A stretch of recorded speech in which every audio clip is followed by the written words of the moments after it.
السلام علیکم ناظرین، پاکستان اور افغان طالبان کے درمیان مذاکرات کا دوسرا دور مکمل ہو چکا ہے۔ بظاہر مذاکرات امن و تعاون کے نئے راستے تلاش کرنے کے لیے تھے، مگر حقیقت میں اس میز پر اعتماد سے زیادہ بد اعتمادی نظر آئی۔ سفارتی ذرائع کے مطابق مذاکرات کا یہ دور تقریباً 9 گھنٹے جاری رہا۔ پاکستان نے TTP کو افغانستان میں نئی جگہ منتقل کرنے کی افغان پیشکش سختی سے مسترد کر دی ہے، یعنی اسلام آباد کا موقف بڑا واضح ہے کہ ہمیں عارضی حل نہیں بلکہ پائیدار امن چاہیے۔ اگرچہ یہ مذاکرات دوحہ عمل کے تسلسل میں ہوئے، مگر فضا بالکل مختلف تھی۔ پاکستان کے وزیر دفاع خواجہ محمد آصف نے اس بات چیت سے پہلے بیان دیا کہ اگر افغان طالبان سے مذاکرات طے نہیں پاتے تو ہماری اور افغانستان کی کھلی جنگ ہے۔ پاکستان کے افغانستان سے تعلقات کبھی بھی مثالی نہیں رہے۔ دونوں ممالک کے مابین کبھی طویل سرحد پر باڑ لگانے پر مسئلہ ہوا تو کبھی سرحد پر آمد و رفت پر تنازع رہا۔ پاکستان کا ہمیشہ موقف رہا ہے کہ پرامن افغانستان پاکستان و خطے کے مفاد میں ہے، لیکن اب جہاں افغانستان قدرے پرامن ہے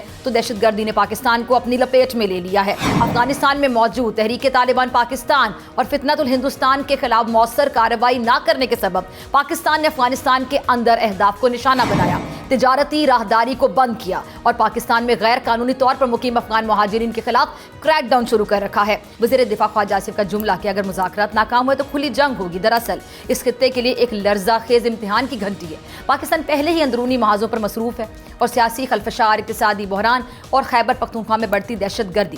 دوسری جانب خیبر پختونخوا کے نو منتخب وزیر اعلیٰ سہیل آفریدی نے ضلع خیبر میں جرگے سے خطاب کرتے ہوئے قبائلی علاقوں میں نئے فوجی آپریشن پر تحفظات کا اظہار کیا۔ سہیل آفریدی صاحب نے یہ بھی کہا کہ مستقبل میں خطے سے متعلق کوئی بھی فیصلہ خیبر پختونخوا کی صوبائی حکومت اور منتخب نمائندوں کی مشاورت کے بغیر نہ کیا جائے۔ یہ اعلان محض ایک سیاسی نعرہ نہیں ہے بلکہ ایک نئے بیانیے کا جنم ہے۔ ان کے مطابق آپریشن کسی مسئلے کا حل نہیں ہے، تو پھر سوال یہ بھی ہے کہ پھر بات چیت سے کتنا امن قائم ہوا؟ اگر دہشت گردی کا حل آپریشن نہیں ہے تو پھر اگلا راستہ ہوگا کیا؟ اس پہ بات کرنے کے لیے میرے ساتھ معزز مہمان موجود ہیں، سینئر دفاعی تجزیہ کار جنرل ریٹائرڈ عبدالقیوم صاحب اور دفاعی تجزیہ کار عبداللہ حمید گل صاحب۔ اب دونوں کے ٹائم کا بہت شکریہ۔ جنرل صاحب، میں آپ سے شروع کرنا چاہوں گی، یہ جو امن مذاکرات ہوئے ہیں سر اور 9 گھنٹے میں معاہدے مذاکرات ہوئے ہیں، آپ کے مطابق کس حد تک کامیاب نظر آتے ہیں مذاکرات؟ دیکھیں، ابھی تک تو یہی لگتا ہے کہ اٹ از انفارچونیٹ 9 گھنٹے تو نہیں لگنے چاہیے تھے، بیکاز آپ کو پتہ ہے کہ افغانستان کی کمٹمنٹ 2020 میں دوحہ میں یہ تھی کہ اپنی سرزمین کو ہم استعمال نہیں ہونے دیں گے for terrorism in any country, اور ان ایڈیشن ٹو دیٹ انہوں نے یہ بھی کہا تھا کہ ہم ایک قومی حکومت ان دی سینس کہ ایک الیکٹڈ گورنمنٹ ہوگی جو عبوری حکومت کے بعد، وہ بھی نہیں ہوا۔ ویمن رائٹس کی بات تو چلو ان کا انٹرنل ایشو ہے، جو بھی کرنا ہے، یہ جو اگر ان کی حکومت نمائندہ ہو نا ملکی سطح پہ تو بہت سے مسائل حل ہو سکتے ہیں، بیکاز دین ان کی جو وہاں ابھی دیکھیں گروپس ہیں، وہ میں دیکھ رہا تھا، مثلا پشتون ہیں، تاجکس ہیں، ہزارہ ہیں، ازبکس ہیں، ترکمن ہیں، بلوچ ہیں، پھر نورستانی ہیں، قزل باش ہیں، اور in addition to that Afghan freedom front ہے، پھر ترکستان فریڈم ٹائیگرز ہیں، اور اس طرح کی مطلب بہت سے گروپس ہیں جن کو انہوں نے اکٹھا کرنا ہے۔ تو حکومت مضبوط ہوگی تو پھر ٹیررسٹ پہ یہ کنٹرول بھی اپنے طور پہ کر سکیں گے، لیکن انفارچونیٹلی ابھی طالبان نے اپنا وہ ڈگڈگی بجا رہے ہیں۔ یہ حقانی صاحب کا جو چھوٹا بھائی ہے، وہی میرا خیال ہے ڈپٹی منسٹر ہے انٹیریئر کا، تو وہی ٹاکس میں آئے تھے، اور وہ لیتا ہوگا پیچھے سے گائیڈنس۔ 9 گھنٹے کے بعد بھی وہ ٹائم مانگ رہے کہ ہم ان کو اسٹڈی کرتے ہیں آپ کی ڈیمانڈ۔ ہماری ڈیمانڈز کو لمبی تو ہے نہیں، ہم تو یہ کہتے ہیں بارڈر کو مینیج کرو، اس کی سرویلنس کرو، اور نمبر 2 اپنی سرزمین سے یہ TTP کے ٹنٹا ختم کرو، اس کو ہٹاؤ اور ان کو نکالو، یا اگر یہ آپ کے پاس رہتے ہیں تو کم از کم یہ ٹیررزم میں انوالو نہ ہو۔ تو یہ بڑی سادی سی بات ہے، اس کے اوپر اور کنسلٹیشن، اور آپ نے پچھلی دوحہ کی میٹنگ میں بھی یہ کنفرم کر کے گئے ہیں کہ یس ہم ان کو راست کریں گے۔ آپ نے اگر مسائل کا فضا حل کرنا ہو نا تو آپ بارڈر مینیج کریں، آپ انٹیلیجنس شیئر کریں، آپ ہارٹ لائن لگا لیں، جیسے ہماری انڈیا کے ساتھ بھی ہارٹ لائن لگی ہوتی ہے، تو پتہ چلے۔ وہ تب ممکن ہے جب دونوں کنٹریز یہ شور کرنا چاہیں کہ آپ کے یہ ٹیررزم اکراس دی بارڈر نہ ہو۔ تو ہمارے ملک میں تو جب یہ قتل و غارت ابھی مطلب ہے اٹ واز دی لاسٹ اسٹرا، وہ کہتے ہیں نا جیسے آن دی کیملز بیک، کہ ہم اس سے زیادہ ابھی کیجولٹیز برداشت نہیں کرنا چاہتے، and we will go for these camps and یہ جو militants ہیں جہاں بھی ہیں, یہ so unfortunate کہ ہم افغانستان کے ساتھ ہمیشہ بیٹر ریلیشنز اور ان کے ساتھ ہمدردی اور اپیزمنٹ کا ایک, لیکن اپیزمنٹ ہیز ناٹ ورکڈ. تو therefore ٹھیک ہے. عبداللہ بھائی, آپ کیسے دیکھ رہے ہیں ان مذاکرات کے اتنے لمبے ایک دور کو؟ پہلے بھی ہوا, دوبارہ جب یہ 9 گھنٹے تک جاری رہا تو کچھ نکل سکا اس میں سے فروٹفل آپ کو نظر آ رہا ہے؟ بسم اللہ الرحمن الرحیم. بہت بہت شکریہ ڈاکٹر فضا صاحبہ. دیکھیے بات یہ ہے کہ اس 9 گھنٹے سے پہلے جو دوحہ کے مذاکرات ہوئے تھے اس کے اندر جو تھے وہ ظاہر ہے ہماری سول سائڈ جو تھی موجود تھی, اور اس بار director general military operations general Abdullah جو ہیں وہ وہاں خود گئے ہیں. اور یہ 9 گھنٹے کی تو ایک میٹنگ ہوئی ہے, لیکن اس سے بعد میں کھانے کے اوپر مزید ملاقات ہوئی ہے, اور آج اس کے اوپر پھر جو ہے بات چیت ہوگی. لیکن مسئلہ صرف یہاں یہ نہیں آتا, مسئلہ یہاں یہ آتا ہے کہ جو موجودہ صورتحال ہے اس کے اندر ان کی ڈیمانڈز کیا ہیں اور ہماری جو ریکوائرمنٹس ہیں وہ کیا ہیں. اس سب کے باوجود دوحہ ایگریمنٹ کا جو اگر ہم بات کرتے ہیں جس کے تحت انخلا ممکن ہوا تھا غیر ملکی فوجوں کا, اس ٹائم پہ جو ہے امریکہ اس کے اندر بطور گارنٹر شامل تھا. ایک طرف ڈونلڈ ٹرمپ صاحب کا یہ بیان آتا ہے کہ میں چاہوں تو میں جو ہے یہ معاملات ٹھیک کرا سکتا ہوں, سلجھا سکتا ہوں. دوسری جانب کہتے ہیں کہ میرے پاس ٹائم نہیں ہے. اب ایک طرف وہ پاکستان کو اپنا جو ہے وہ بہت قریبی گردانتے ہیں, دوسری جانب وہ پاکستان میں جو معصوم لوگوں کی شہادتیں ہو رہی ہیں, یعنی کہ 2 سالوں کے اندر ٹی ٹی پی کے ہاتھوں تقریباً 3841 لوگ جو ہے وہ جام شہادت نوش کیا انہوں نے. یہ ایک بہت بڑا فگر ہے. لیکن آپ دیکھ لیجئے کہ دوحہ مذاکرات کے اندر ایک گارنٹر جو ہے وہ بالکل جو ہے وہ کمر دکھا رہا ہے. یہ غلط بات ہے میرے خیال میں. ان کو پوری طریقے سے آن بورڈ ہونا چاہیے. یہ تو چلے ایک سائڈ پہ بات ہو گئی. دوسری بات اس کے اندر یہ ہے کہ اس ٹائم پہ یونائٹڈ نیشن کی رپورٹس کے مطابق 24 دہشت گرد تنظیمیں جو ہیں وہ باقاعدہ زیر سایہ تحریک طالبان افغانستان کی حکومت کے زیر سایہ جو ہے وہ پنپ رہی ہیں, پھیل رہی ہیں, پھول رہی ہیں. یہ میں نہیں کہتا, یونائٹڈ نیشن کی رپورٹ کہہ رہی ہے, جس کے اندر جو ہے جماعت الاحرار ہے, جس کے اندر جو ہے UIM ہے, جس کے اندر جو ہے TTP ہے, جس کے اندر داعش ہے, ISKP ہے, اس کے اندر جو ہے وہ BLA ہے, مجید بریگیڈ ہے. اب یہ تمام باتیں جو ہیں یہ تو دنیا کو معلوم ہے, لیکن پاکستان کو اکیلا تنہا چھوڑ دیا گیا ہے. دنیا کے تمام ممالک 48 ممالک وہاں آئے ISAF فورسز کے نام پر, اور دہشت گردی جو ہے وہ ختم نہ کر پائے. لیکن ڈاکٹر فضا ایک سوال اور پیدا ہوتا ہے, $10 بلین کا اسلحہ جو ہے افغانستان میں امریکہ چھوڑ کے گیا. $10 بلین کا اسلحہ دانستہ چھوڑا جاتا ہے, غیر دانستہ طور پر نہیں. یہ میرا سوال تھا. ویسے آپ نے بڑا اچھا کیا اس کی طرف آپ آ گئے. عبداللہ بھائی ذرا میرا سوال بھی لے کے جنرل صاحب, یہ سوال ہے کہ میں آپ کی طرف بھی آتی ہوں. غالباً ہم نے لاسٹ پروگرام میں بھی اس پہ بات کی تھی کہ اتنی لمبی افغان وار, ڈیکیڈز, اپنا ٹائم بھی ویسٹ کیا, اور خود مانتے ہیں امریکنز کہ ہم نے اپنا وقت بھی ضائع کیا اور اپنا سارا یہ ریسورسز استعمال کیے. اس کے بعد پیسے کا بھی ضیاع ہوا, وقت کا بھی ضیاع ہوا. اور آپ کو پتہ ہے جو امریکی ٹیکس پیئر شہری ہیں جو ٹیکس دیتے ہیں وہ اس چیز کے خلاف ہیں کہ اتنی لمبی وار کیوں کی گئی. اچھا, اب وہاں پہ جو ویپنز چھوڑ کر گئے ہیں, جدید ترین اسلحہ, وہ اسلحہ ہمارے یہاں جو دہشت گردی کی کارروائیاں ہوئی ہیں ماضی قریب میں, تو اس میں وہی اسلحہ استعمال ہوا ہے. یہ بڑا کیٹیگوریکلی کہتے ہیں ٹرمپ انتظامیہ کہ ہمیں وہ ویپنز واپس چاہیے. لیکن سوال یہ کہ بگرام ایئر بیس کی واپسی کی بات ہو, ان ویپنز کی واپسی کی بات ہو, اتنا آسان ہے واپس لینا؟ یا دیکھیں, امریکہ کا جو ہمارے ساتھ رویہ رہا ہے وہ تو قابل افسوس رہا ہے نا. آپ یہ دیکھیں کہ جب سوویتس کو انخلا ہوا اور پاکستان نے پوری مدد کی, تو فوراً اس انخلا کے بعد انہوں نے ہمارے اوپر پریسلر امینڈمنٹ لگا دی, ہمارے جہاز روک لیے, اور بہت کچھ ہوا. اور اس کا یہ اقرار ہلری کلنٹن نے بھی اپنے انٹرویو میں کیا کہ ہم ان کو ہائی اینڈ ڈرائی چھوڑ کے آ گئے تھے. تو پھر جب ان کو ضرورت پڑتی ہے, ابھی یہ نیٹو کا مسئلہ آیا, پھر انہوں نے ہماری بیسز استعمال کرنی تھی. ادھر ملک کے اندر کوئی ایک نمائندہ حکومت اس طرح نہیں تھی کہ پولیٹیکل لوگ ہوں جو کہیں کہ ہم پارلیمنٹ کا اجلاس بلائیں گے, ہم پوچھیں گے, پھر ہم اپنی ڈیمانڈز دیکھتے ہیں.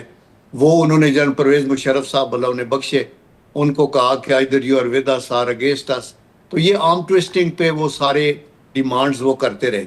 ابھی بھی جب یہ گئے ہیں تو یہ ایک تو ہو سکتا ہے کہ یہ بدنیتی پہ چھوڑ گیا ہوں. دوسرا میں تو سمجھتا ہوں کہ زیادہ بات یہ ہے کہ نالائکی ہے. یعنی آپ دیکھیں کہ ویتنام سے بھی یہ نکلے تھے تو ان کا لاسٹ جو کانٹیجنٹ تھا وہ ہیلی کاپٹر ایمبیسی ان کی چھت سے اڑا تھا. اتنے یہ بالکل اجرت میں. یہاں بھی ان کی کوئی اسیسمنٹ نہیں تھی کہ جی یہ طالبان آئیں گے, اور طالبان آئے تو لائک ہاؤس آف کارڈز یہ اتنی شور بچایا کہ یہ کچھ پاکستان کے تھرو واپس گئے, کچھ ادھر. اور ایک اسیسمنٹ کے مطابق $7 بلین کی بھی بات کرتے ہیں, $10 بلین. اور اس اسلحے کا پھر کنٹرول طالبان کے پاس نہیں ہے, چونکہ ٹی ٹی پی کے لیے سافٹ کارنر ہے. تو یہ night vision goggles, night vision devices, ایم جیز, کچھ 40,000 گاڑیاں, ان کے ہر طرح کی چیز ان کے ہاتھ لگ گئی ہے, بی ایل اے کے بھی اور ٹی ٹی پی کے بھی.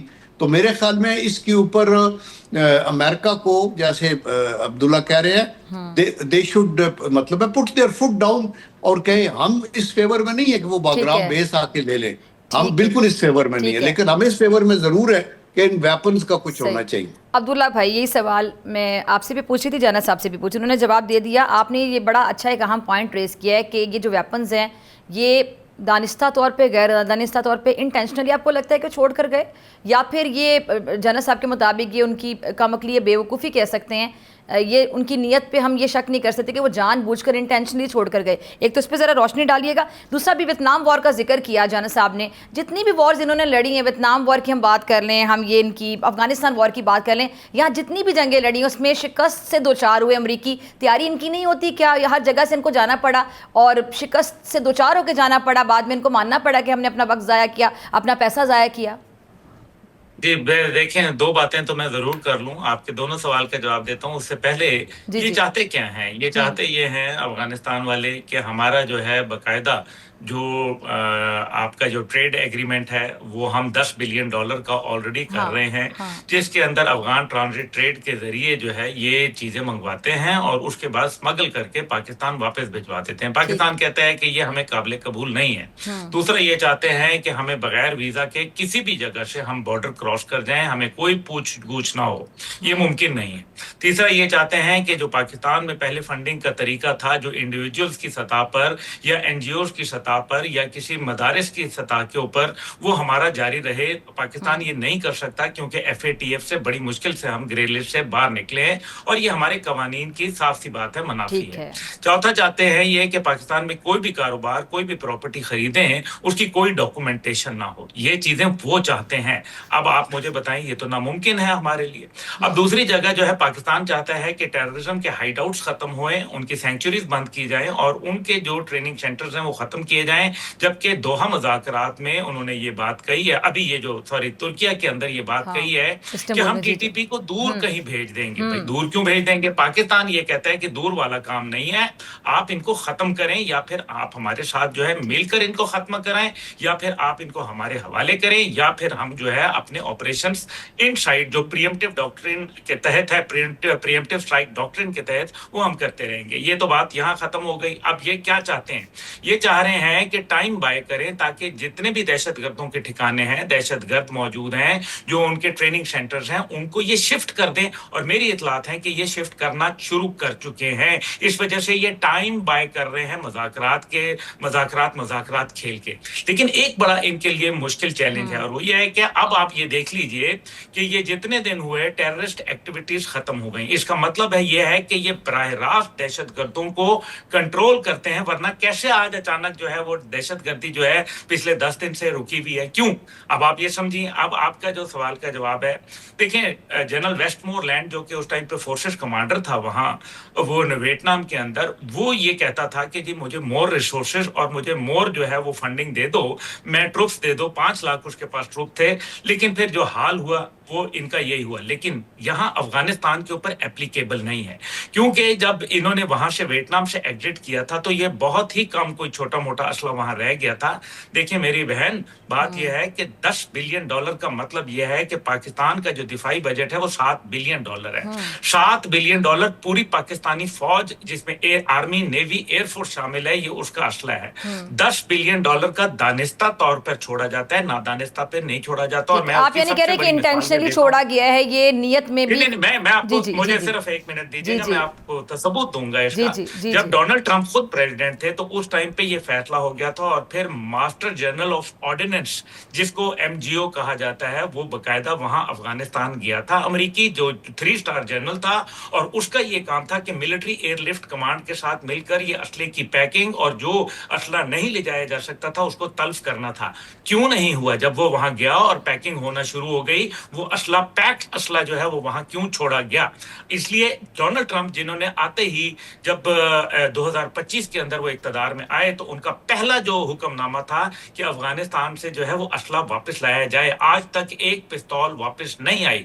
یہ دانستہ چھوڑا گیا ہے, ڈرونز چھوڑے گئے ہیں, نائٹ ویژنز چھوڑے گئے ہیں, اس کے اندر جو ہے مولک ہتھیار چھوڑے گئے ہیں, ہیلی کاپٹر چھوڑے گئے ہیں. یہ آپ مجھے بتائیں ہیلی کاپٹر کوئی چھوڑ کے جاتا ہے؟ بلیک ہاک ہیلی کاپٹر جو ہے وہ چھوڑ کے جاتے ہیں؟ یہ دانستہ چھوڑا گیا. Why don't we understand? ہمیں افغانستان میں بھی پھنسانے والا امریکہ ہے, ہمیں انڈیا کے اندر بھی جو ہے وہ لڑوانے والا امریکہ ہے. کیونکہ 2 دن جب پاکستان کو جو ہے انڈیا کی طرف سے حملے ہوتے رہے تو بنیان مرصوص کے اندر یہ خاموش رہے, اور انہوں نے کہا کہ ان کی تو عادت ہے. لیکن جب انڈیا کی پٹائی پاکستان نے کی اور میں کہتا ہوں ٹھیک ٹھاک دھلائی کی, اس کے بعد انہوں نے جو ہے وہ اس کو ریسکیو کر لیا. اور میں نہیں کہہ رہا, ان کے اخبار واشنگٹن ٹائم اور نیو یارک پوسٹ کہتا ہے کہ جناب India was rescued by United States of America. اب بتائیں. ٹھیک ہے جی, ٹھیک ہے, چلیں بریک کا مجھے کہا جا رہا ہے, گفتگو کے سلسلے کو جاری رکھیں گے شارٹ بریک کے بعد. ویلکم بیک ناظرین. جنرل عبدالقیوم صاحب, عبداللہ حمید گل صاحب میرے ساتھ موجود ہے. دونوں مہمانوں کا پھر سے بہت شکریہ جوائن کرنے کے لیے. گفتگو ہو رہی تھی بریک سے پہلے, بڑی انٹرسٹنگ گفتگو. عبداللہ بھائی نے ایک پوائنٹ ریز کیا, انہوں نے کہا جی دانستہ طور پہ ہی اپنے ویپنز اپنا اسلحہ وہاں چھوڑ کر گئے ہیں, اور جس طرح کہ جنرل صاحب نے کہا کہ ہو سکتا ہے کہ دانستہ طور پہ ہم ان کے انٹینشنز کی بات نہیں کرتے, لیکن ہاں یہ کام عقلی ضرور ہے. جنرل صاحب یہیں سے کنٹینیو کرتے ہیں. اب جس نیت سے بھی وہ چھوڑ کر گئے ہیں وہی بہتر بتا سکتے ہیں کہ کس نیت سے وہ چھوڑ کر گئے ہیں, لیکن ہم نے اب سفارتی سطح پہ عسکری لیول پہ ہر طرح سے کوشش کی ہے کہ معاملات بہتری کی طرف جائیں, کیونکہ ہمارے ہاں دہشت گردی کی جب کارروائیاں کی جاتی ہیں افغانستان سے تو ہمارے ہاں قیمتی جانوں کا ضیاع ہوتا ہے. اس کے ساتھ ساتھ ابھی جو مذاکرات ہوئے ہیں اس کے حوالے سے بھی میں نے خواجہ آصف صاحب کی بھی ایک اسٹیٹمنٹ پڑھی تھی, ان کا ایک بیان آیا تھا کہ اگر یہ مذاکرات طے نہیں پاتے ہیں افغان طالبان سے تو ہماری اور افغانستان کی کھلی جنگ ہے. اب سر اگر یہ نہیں طے پاتے ہیں, اور کیونکہ ان کی بھی سمجھ نہیں آ رہی ہے کہ اگر میں لفظ کا استعمال کروں, آپ دونوں اگری کریں گے جنرل صاحب کہ اعتماد کا فقدان ہے کہ جب مذاکرات بھی ہوتے ہیں نا تو بڑا ٹرسٹ لیول ایک ہوتا ہے, لیکن یہاں ٹرسٹ ڈیفیسٹ بھی ہے کہ وہ جو بات کر رہے ہیں ہم سمجھ نہیں پا رہے کہ وہ جو بات کر رہے ہیں کیا واقعی صحیح بات کر رہے ہیں یا بیک اینڈ پہ کچھ اور چل رہا ہے. تو ایک اعتماد کا جب فقدان ہوتا ہے تو مذاکرات کس حد تک کامیاب ہو سکتے ہیں, کہ میری عقل کے مطابق سوال ہے. دوسری بات یہ کہ اگر وہ نہیں ہوتے ان کیس کامیاب, یہ ٹیمپریری بیسس پہ کامیاب ہوتے ہیں, جس طرح ٹائم بائی کرنے والی بات بھی کی جا رہی, ٹائم بائی کیا جاتا ہے, بعد میں دوبارہ وہ چیزیں شروع ہو جاتی ہیں کچھ عرصے کے بعد, تو پھر کیا جنگ ہی واحد حل ہے؟ جی دیکھیں, پہلے یہ ویپنز کی بات کرتے ہیں. جی جی, میں I tend to agree with عبداللہ کہ یہ بدنیتی کے اوپر چھوڑ کے گئے ہوں گے, لیکن ٹھیک ہے, ہمیں ذہن میں یہ بھی رکھنا ہے کہ امریکن جو ہسٹری ہے نا وہ بلنڈر سے بھری ہوئی ہے. یہ اپنے پہلی بات تو یہ ہے کہ افغانستان میں آئے کیوں جب اتنی مار کھانی تھی, یہ ویتنام میں کیوں گئے وداؤٹ تھنکنگ, یہ عراق میں کیوں گئے.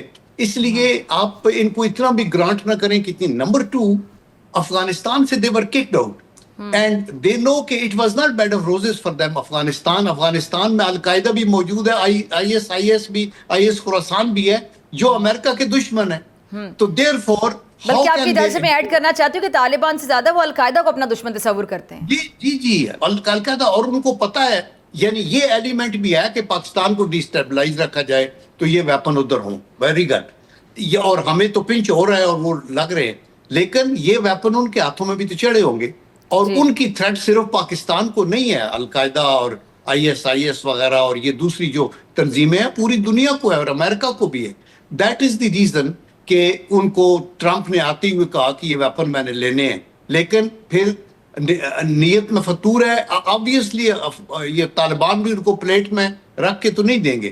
تو یہ دونوں چیزیں ہیں, اور اس میں زیادہ چانسز یہی ہیں کہ یہ بے وقوفی سے یہاں چھوڑ گئے ہیں اس لیے کہ پاکستان کو, اور یہ اس کو پہلے تلف کر دیتے یا پہلے ایک آرگنائزڈ یہ انڈکشن ہوتی ان کی فورسز کی جو نہیں ہوئی ہے.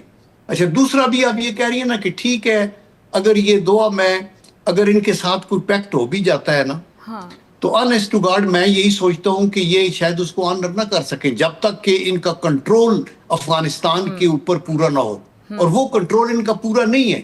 They are being blackmailed by those, کچھ اپنی اسٹوپیڈیٹیز کی وجہ سے, کہ جی ہم نے ہر حالت میں یہ ہمارے موصل ہیں, ہم نے ان کو یہ ہمارے پاس ہے, ہم ہوسٹ ہیں وغیرہ وغیرہ. اور سیکنڈلی یہ ڈرتے ہیں کہ چونکہ ٹی ٹی پی کے تعلقات گہرے ہیں القاعدہ سے بھی اور آئی ایس خراسان وغیرہ سے بھی, اور وہ اگر اور وہ اگینسٹ ہیں طالبان کے, وہ ان کے خلاف دھماکے بھی کرتے رہے ہیں, تو یہ سمجھتے ہیں کہ یہ سارے گروپ پھر ہمارے خلاف نہ شروع ہو جائیں. تو اس کا حل یہی ہے کہ ان کو طالبان جو ہے ان کو اپیز کرنے کی پالیسی تو ہم نے تھرو آؤٹ رکھی ہے اور وہ فیل ہوئی ہے. جیسے اور 3 چیزیں لوگ کہتے ہیں جو دانشور ہیں نا, وہ کہتے ہیں افغانستان کو اپیز کر کے آپ کچھ نہیں حاصل کریں گے, انڈیا کے ساتھ ڈائلاگ کر کے آپ کوئی چیز حاصل نہیں کر سکیں گے, اور اسرائیل کو ایکسیپٹ کر کے آپ یہ نہیں کہہ سکتے کہ وہ مسلمانوں کا دوست ہو جائے گا اور وہ گریٹر اسرائیل کی بات نہیں کرے گا. تو ان کو اپیز تو ہم ابھی تک کرتے رہے ہیں, ٹرانزٹ ٹریڈ بھی ہے اور بھی ہے, چونکہ افغان کی عوام کے ساتھ ہمارا گہرا رشتہ ہے, ایک ہماری آئیڈیالوجی ہے, ایک ہم مسلمان بھائی ہیں, دیٹ از وائی ہمارے آنگن میں وہ لوگ ہیں. لیکن یہ جو گروپ قابض ہے نا, یہ ان کی ریجیڈیٹی ہے, یہ ریڈیکلز ہیں. تو اس لیے یہ معاہدہ اللہ کرے ہو جائے جس کی کوئی انڈرسٹینڈنگ ہو, لیکن اس کے اوپر اسٹرانگ گارنٹیز یہ ریجنل کنٹریز دیں گے تو تب بات آگے چلے گی. اور موسٹ امپارٹنٹ از کہ بارڈر مینیج کریں, انٹیلیجنس شیئر کریں, اور اب ان لوگوں کو جیسے عبداللہ کہہ رہے تھے کہ ان کو حوالے کریں ہمارے, اگر یہ پاکستانی ہے اس میں زیادہ تو ٹی ٹی پی والے جو ہے they should be really handed over to Pakistan, اور اس کو کیا وہاں ان کی جگہ بدلیں گے تو وہ اگر مجرم یہاں ہے تو مجرم وہاں بھی ہوگا. کتنی ڈیپتھ ہے افغانستان کی, تو یہ اینی ٹائم ان پہاڑیوں سے گزر کے پھر پرابلم کریٹ کرتے ہیں. ٹھیک ہے, اچھا ایک ہم اپنا یہ ہمارے اندر کا جو پرابلم ہے عبداللہ بھائی وہ بھی ذرا ڈسکس کر لیتے ہیں. خیبر پختونخوا میں آپ کو پتہ ہے جہاں وزیر اعلیٰ پہلے بھی جو علی بن گنڈا پور صاحب تھے, پھر اب آفریدی صاحب کو لایا گیا ہے, اور کیوں لایا گیا ہے اس کے بارے میں بھی بہت سی خبریں گردش کرتی ہیں. آپ کے پاس بھی خبریں ہوتی ہیں, جنرل صاحب کو پتہ ہے, اور ہم تک بھی بہت سی چیزیں پہنچتی ہیں کہ بہت سی چیزیں جو علی بن گنڈا پور صاحب نہیں کر کے دے رہے تھے عمران خان صاحب کی مرضی منشا کے مطابق, اب سہیل آفریدی صاحب وہ سب کچھ کریں گے. اور ان کی شخصیت کے بارے میں جس طرح کی خبریں چل رہی ہیں, آف دی ریکڈ بھی آتی ہیں, ہم تک آن ریکڈ بھی جاتی ہیں, اور وہ یہ خبریں ہیں کہ جی ان کا وہ کس طرز پہ سیاست کرتے ہیں, بڑے جارحانہ طرز پہ, اور مراد سعید کے ساتھ ان کا کمپیریزن کرنا ایک بڑا ثبوت ہے کہ وہ کس طرح کی سیاست کرنا پسند کرتے ہیں, آگے جا کے وہ کیا کرنا چاہ رہے ہیں. وہ کہتے ہیں جی کہ کے پی کے میں کسی بھی قسم کا فوجی آپریشن ہم نہیں ہونے دیں گے, اور جو عسکری اداروں کی قربانی ہے وہ آپ کے سامنے ہے. اگر یہ آپریشن نہیں ہوگا تو پھر دہشت گردی کا خاتمہ کیسے ہو سکتا ہے؟ سمپل سا سوال میرا یہ ہے. بھارت کی پراکسی وار بھی آپ کے سامنے ہے, بھارت بلوچستان میں کس طرح کی سازشیں کرنا چاہتا ہے, کلبھوشن کو کس نیت سے یہاں بھیجا گیا تھا, بھارت اپنے دہشت گرد کیوں بھیجتا ہے, نہ صرف ہمارے یہاں بلکہ پوری دنیا میں بھیجنے کا سلسلہ جاری, پکڑے بھی گئے ہیں جگہ جگہ سے. تو پھر اب یہ جب آپریشن کی بات ہوتی ہے تو ہمارے ہاں جو پولیٹیکل ڈفرینسز ہیں اس کو بھی تو ہم نے مینیج کرنا ہے نا. دیکھیں یہ بات بالکل درست ہے, لیکن جنرل صاحب کی بات سے میں شروع کروں گا. انہوں نے درست فرمایا گارنٹی کے حوالے سے. آپ مجھے یہ بتائیے, ابھی جو اسرائیل اور فلسطین کے درمیان میں معاہدہ ہوا, کیا وہ کامیاب ہو گیا؟ کہاں ہے وہ القدس شریف دارالخلافہ, جس کو جو ہے وہ کہاں ہے وہ نقشہ؟ تو کل رات انہوں نے جو ہے لبنان کے اوپر پھر جو ہے حملے کر دیے. تو یہ دیکھیے بات یہ ہے کہ کوئی گارنٹی نہیں دی گئی نا, یعنی کہ اس معاہدے میں بھی کوئی گارنٹی نہیں تھی. اس معاہدے کے اندر بھی کوئی گارنٹر, کوئی ایسا اسٹرانگ گارنٹر موجود ہونا چاہیے جو ان کی اینٹ سے اینٹ بجا دے, اس لیے وہ موجود نہیں ہے. اس لیے یہ دہشت گردی کا کام کرتے رہیں گے, یہ پیسے لیتے رہیں گے. میرا سہیل خان آفریدی سے صرف ایک سوال ہے, آپ کیا گارنٹی دیتے ہیں کہ اگر مذاکرات ہوں اور اس مذاکرات کے نتیجے میں کیا آپ کوئی گارنٹی دے سکتے ہیں, ایسی فیزیبل گارنٹی, مضبوط گارنٹی جس کے تحت جو ہے پاکستان میں دہشت گردی ختم ہو جائے گی؟ اور اگر ان کے پاس کوئی روڈ میپ نہیں ہے تو اس کا مطلب ہے وہ جھوٹ بول رہے ہیں, اور وہ صرف اور صرف جو ہے محاذ آرائی کی سیاست کو جو ہے وہ پروان چڑھا رہے ہیں. سہیل خان آفریدی صاحب, آپ کان کھول کے سن لیجئے, آپ کا پورا صوبہ مل کے بھی جو ہے وہ پاکستان افواج کو جو ہے دہشت گردوں کے خلاف آپریشن کرنے سے نہیں روک سکتا. یہ آپ ٹرائی کر کے اور وہ تو یہاں تک کہتے ہیں عبداللہ بھائی, وہ تو یہاں تک کہتے ہیں کہ فوجی آپریشن کسی مسئلے کا حل ہی نہیں ہو سکتا, صرف مذاکرات سے مسئلہ حل ہو سکتا ہے. تو مذاکرات کا اونٹ اگر کسی کروٹ نہیں بیٹھتا تو پھر کیا کرے بندہ؟ جی بالکل درست وہ فرماتے ہیں کہ جو فوجی آپریشن ہوتا ہے وہ بذات خود کسی بھی مسئلے کا حل نہیں ہوا کرتا, یہاں تک میں تسلیم کرتا ہوں. لیکن